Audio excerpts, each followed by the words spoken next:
इन video lectures में हम लोग बायोकेमिस्ट्री के डिफरेंट टॉपिक्स को डिस्कस करेंगे। और बायोकेमिस्ट्री का नेम सुनते ही बहुत से स्टूडेंट्स परेशान हो जाते हैं कि हमने इसमें बायोलॉजी को स्टडी करना है या फिर केमिस्ट्री को स्टडी करना है। तो बेसिकली हम बायोकेमिस्ट्री के अंदर लिविंग ऑर्गेनिज्म की बॉडी के अंदर होने वाले डिफरेंट रिएक्शंस को और केमिकल कंपाउंड्स को स्टडी करते हैं। ठीक है, तो पहले हम बायोकेमिस्ट्री का इंट्रोडक्शन देख लेते हैं, फिर इसके बाद हम डिफरेंट टॉपिक्स की डिस्कशन इसके अंदर करेंगे। तो बायोकेमिस्ट्री में जो सेकंड हाफ है इस वर्ड का, केमिस्ट्री की टर्म क्या है, इसमें हमने क्या पढ़ना होता है, केमिकल कंपाउंड्स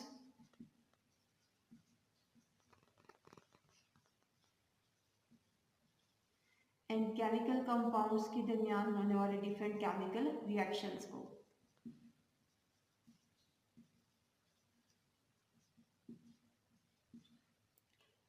वाइल बायो जो फर्स्ट हाफ है इस वर्ड का, उसमें हम किसको स्टडी करते हैं, उसमें हम डिफरेंट लिविंग ऑर्गेनिजम्स के कैरेक्टर्स को डिस्कस करते हैं।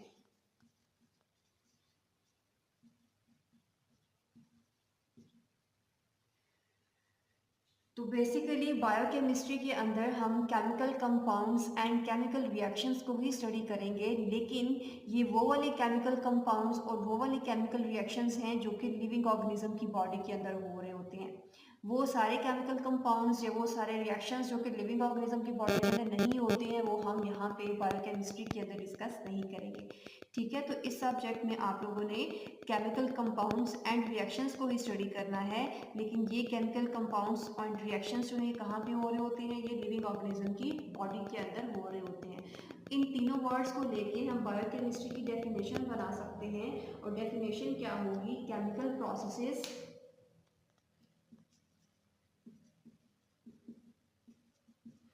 And chemical compounds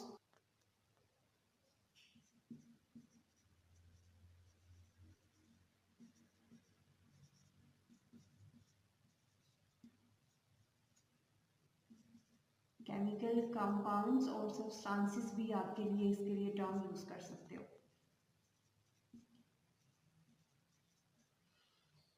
that occur within living organism।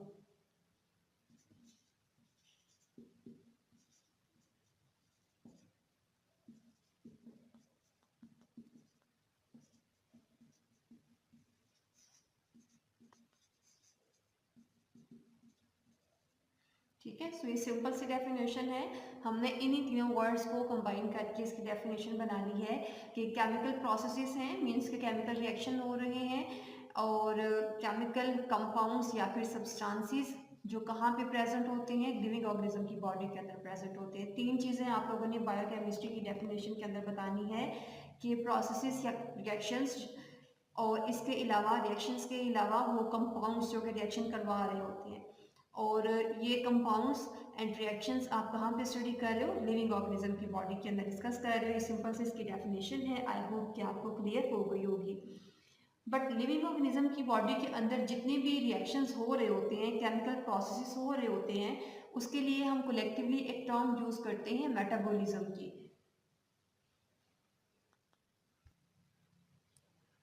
So basically metabolism is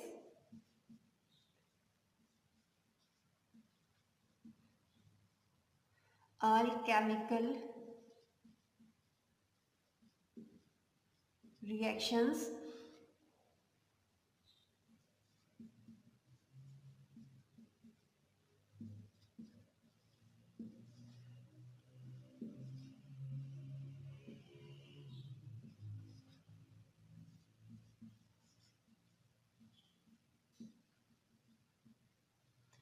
so metabolism basically किसी भी लिविंग ऑर्गेनिज्म की बॉडी के अंदर होने वाले टोटल जितने भी रिएक्शंस हैं उसे आप कह देते हो कि ये मेटाबॉलिज्म है।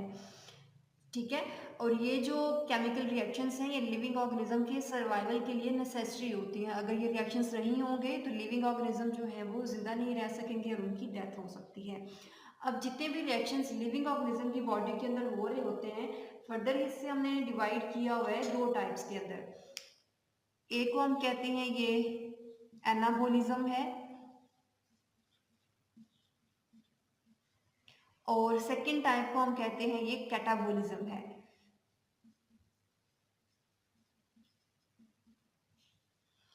एनाबोलिज्म में बेसिकली क्या होता है कि दो स्मॉलर साइज के जो मॉलिक्यूल्स हैं वो कंबाइन करते हैं, और कंबाइन करने के बाद एक नया और बड़े साइज का जो मॉलिक्यूल है उसकी फॉर्मेशन होती है। और इन दो छोटे मॉलिक्यूल्स को कंबाइन करवाने के लिए आपको एनर्जी इसके साथ इनपुट करवानी पड़ती है। ठीक है, एनाबोलिज्म में दो स्मॉलर साइज के मॉलिक्यूल्स कंबाइन करेंगे। कंबाइन करने के लिए इन्हें एनर्जी रिक्वायर्ड है जिसे आप खुद प्रोवाइड करेंगे, और इन दोनों को कंबाइन करने के बाद जो मॉलिक्यूल बनता है वो साइज में भी बड़ा होता है और वो ज़्यादा कॉम्प्लेक्स होता है एज कम्पेयर टू रिएक्टेंट्स। तो एनाबोलिज्म में बेसिकली क्या चीज़ हो रही है, सिंथेसिस हो रही है।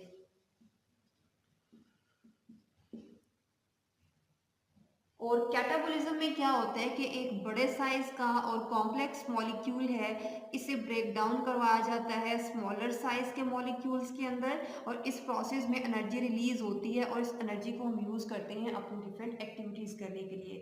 तो इट मीन्स कि कैटाबोलिज्म के अंदर ब्रेक डाउन हो रही होती है।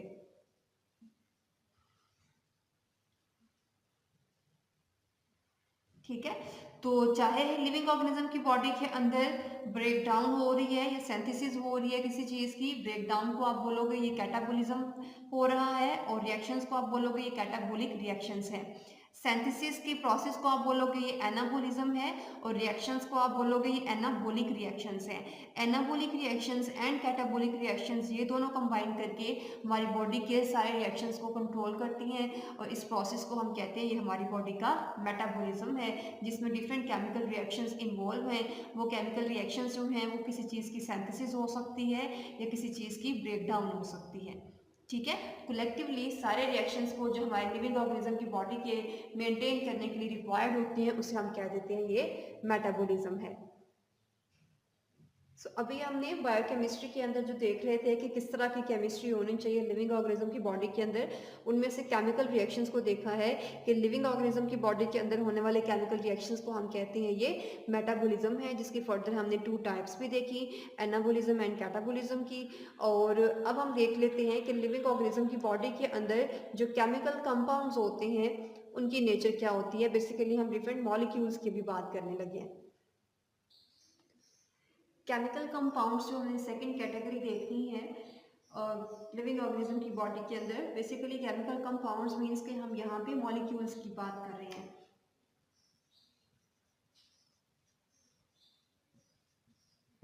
और ये मॉलिक्यूल्स जो कि लिविंग ऑर्गेनिज्म की बॉडी के अंदर होते हैं 2 टाइप्स के हो सकते हैं, वो ऑर्गेनिक मॉलिक्यूल्स हैं या फिर वो इनऑर्गेनिक मॉलिक्यूल्स हैं।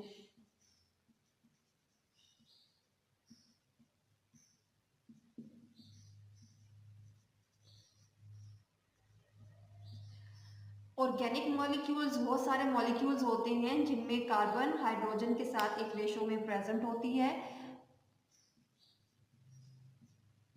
और इनऑर्गेनिक वो मॉलिक्यूल्स हैं जिनमें कार्बन एंड हाइड्रोजन एक साथ प्रेजेंट नहीं होंगे। ठीक है, या तो कार्बन कंटेनिंग कंपाउंड होगा या मॉलिक्यूल होगा, या फिर वो हाइड्रोजन कंटेनिंग कंपाउंड या फिर मॉलिक्यूल होगा। अब दोनों की एग्जांपल ले लेते हैं। फॉर एग्जांपल मैंने यहाँ पे एक मॉलिक्यूल लिखा है ग्लूकोज का C6H12O6।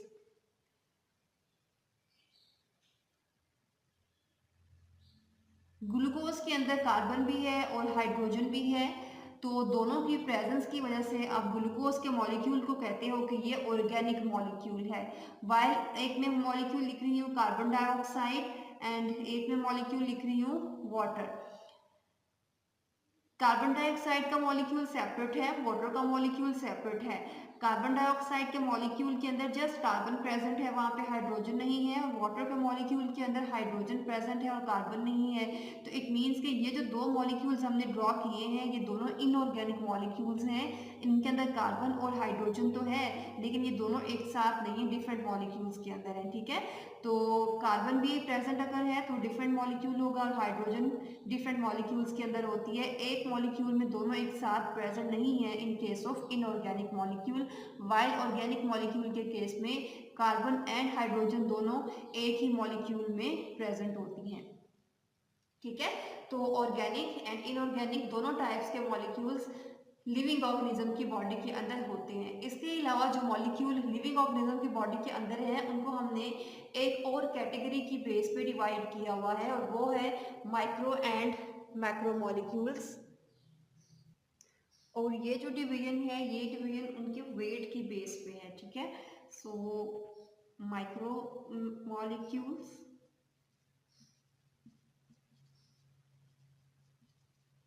And macro molecules.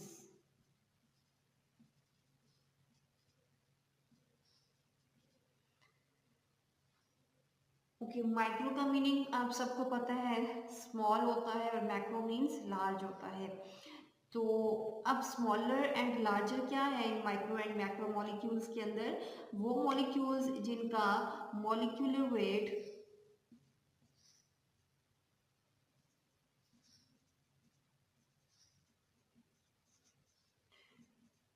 लो है उसे हम कहते हैं ये माइक्रो मॉलिक्यूल है। लाइक एक कार्बन डाइऑक्साइड का मॉलिक्यूल है, एक वाटर का मॉलिक्यूल है, इन दोनों का जो वेट है ये कम है। तो कम वेट वाले जितने भी मॉलिक्यूल्स हैं उसे हम कहते हैं ये माइक्रो मॉलिक्यूल्स हैं।